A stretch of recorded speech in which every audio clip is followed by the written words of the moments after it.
আসসালামু আলাইকুম। ক্রিয়েটিভ ভুবনে সবাইকে স্বাগতম। সবাইকে আমন্ত্রণ জানাচ্ছি নতুন আরেকটি ভিডিও দেখার জন্য। আজকে আমি তৈরি করব ডাবের পুডিং। আশা করছি সবার ভালো লাগবে। চলুন তাহলে শুরু করা যাক।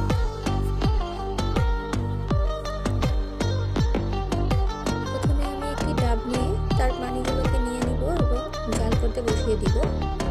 আর এরপরে একটা যন্ত্রের মাধ্যমে ডাবের শাঁসগুলোকে তুলে নিব।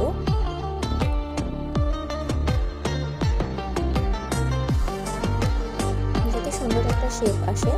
এই যে ডাবের শাঁসগুলোকে তুলে নেওয়া হয়ে গেছে।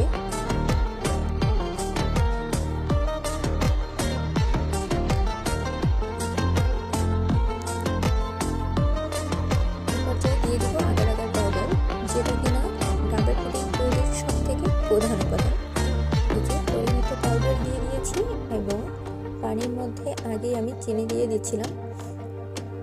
এখন কিছুক্ষণ জাল করে নেব। এরপরে আলাদা দুইটা পাত্রে ঢেলে নিব এবং সেই তুলে রাখা ডাবের শাঁস দিয়ে দিব। এই যে হয়ে গেল। এরপরে 10 থেকে 20 মিনিট ওয়েট করব জমাট বাঁধার জন্য।